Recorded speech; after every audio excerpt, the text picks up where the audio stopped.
কাণ্ডটা দেখছেন? যে তেলের জন্য 24 ঘন্টা পাম্পের সামনে সব লাইন ধরে দাঁড়ায় থাকতো, পাম্পের সামনে অজ্ঞান হয়ে যেত, পাম্পের সামনে মরে যাচ্ছিল, পাম্পের সামনে না খেয়ে থাকতো, পাম্পের সামনে রোজা রাখতো, পাম্পের শেষে নামাজ পড়তো, পাম্পের সামনে গোসল না করে ঘুমাইতো, মানে কত কিছু না, কত কাহিনী 2 মাস যাবত। এবং মনে হচ্ছিল এই পাম্পের তেল যদি আমি না পাই, আমি রীতিমতো এটা একটা খাবার, আমি যদি 2 বেলা না খেতে পারি আমি মরে যাব। এরকম করে প্রাইভেট কারের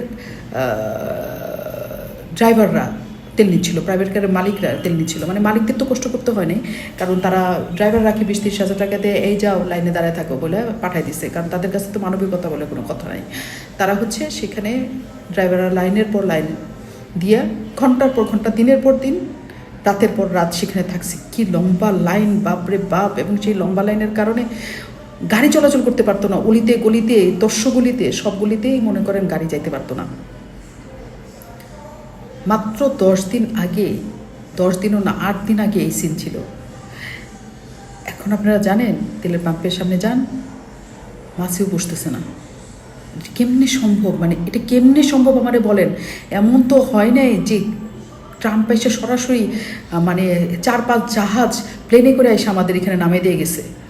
এটা তো সম্ভব না যে ওইখান থেকে, ইরান থেকে কোনো কিছু আইসা আমাদের বলছে যে তোমাদের জন্য আমি হরমুজ প্রণালী খুলে দিছি, জাহাজ 10টা এখান দিয়ে শুধু বাংলাদেশের জাহাজ বেরোবে, এবং সেই জাহাজ আসতে 10 দিনের সময় লাগে নাই, 5 দিনের মধ্যে আইসা সমস্ত কিছু ভরে ফেলছে সব পেট্রোল পাম্প। এটা সম্ভব, কিন্তু আসলে এটা সম্ভব।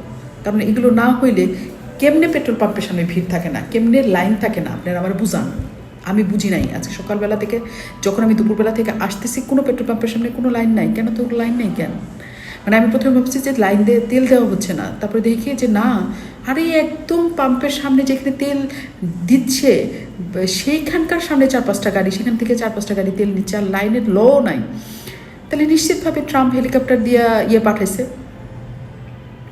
হেলিকপ্টার দিয়ে জাহাজ ভর্তি তেল পাঠাইছে। মানে আমি আসলে লাইনটা সাজাইতে পারতেছি না, এর বাইরে আসলে কি হবে বলেন? তো দাম বাড়ার পর সবাই যে ঘুটের ভিতরে তেল ভরে রাখছিল সব বের করছে, বের করে সবাই সেল করতেছে, কারণ লিটারে 20 টাকা করে বাড়ছে। মামা কি পরিমাণ দাও মেরে দিছে সবাই, বুঝতে পারেন? শুধু তাই না, ধরেন সরকার ক্ষমতায় আসার পরে এলপিজির দাম বাড়ছে, দাম বাড়ে 1700 কত টাকা যেন করছে, ওইটাতে তাদের পোষায় নাই।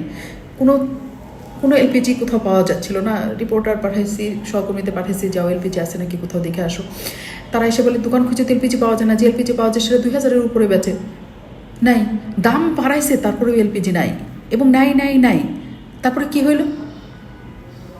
দাম যখন আরও 200 টাকা বাড়াইলো, 150 টাকা বাড়াইলো, তখন আবার এলপিজি থাকা শুরু করে। তখন 1970 না 73 না কত টাকা যেন আসছে। তখন কোথা থেকে যেন সব এলপিজি আসছে, এখন বাজার ভর্তি এলপিজি। এই দেখেন সোয়াবিন তেলের দাম বাড়াইছে আজকে, দারুণ না? লিটারে 4 টাকা করে বাড়াইছে, মনে হইতেছে লিটারে 4 টাকা করে বাড়াইছে।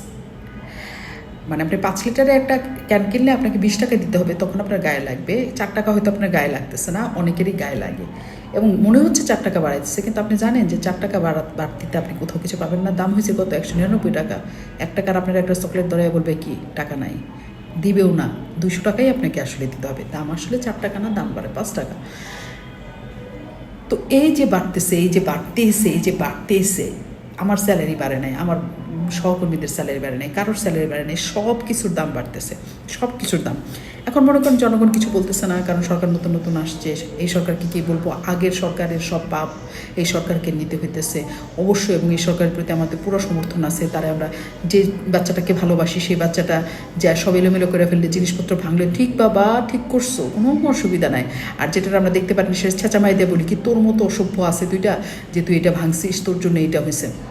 তো আমাদের আদরের সরকার আছে, এখন আমরা কিছু বলতেছি না, কিন্তু এখানে একটা ক্রাইসিস আছে জানেন। ক্রাইসিসটা হলো ওই যে বিয়ে করার পরে যে হানিমুন না, বিয়ে করার পরে যখন প্রথম রাতে খুব মিষ্টি করে সবাই ওয়াইফটা বা হাজব্যান্ডটা বলে, তোমার লাইফের অতীতে কিছু থাকলে তুমি আমাকে বলো, আমি তো তোমার সব কিছু জানার রাইট রাখি, এগুলো বলো। তো তখন করতো কি, যেই বলে সেই মনে করেন দুনিয়াতে সবচেয়ে বড় ধরাটা খায়, কারণ সারা জীবন মনে করেন রুটিনে খোটা শুনতে হয়।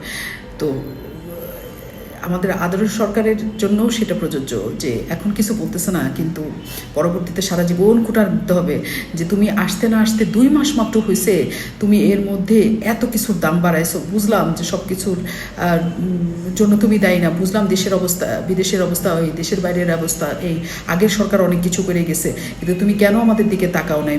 জনগণ যখন খেপে তখন তারা কোনো যুক্তির কথা শুনতে চায় না।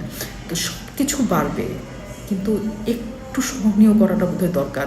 মানুষের তো সহ্যের একটা সীমা অন্তত থাকে।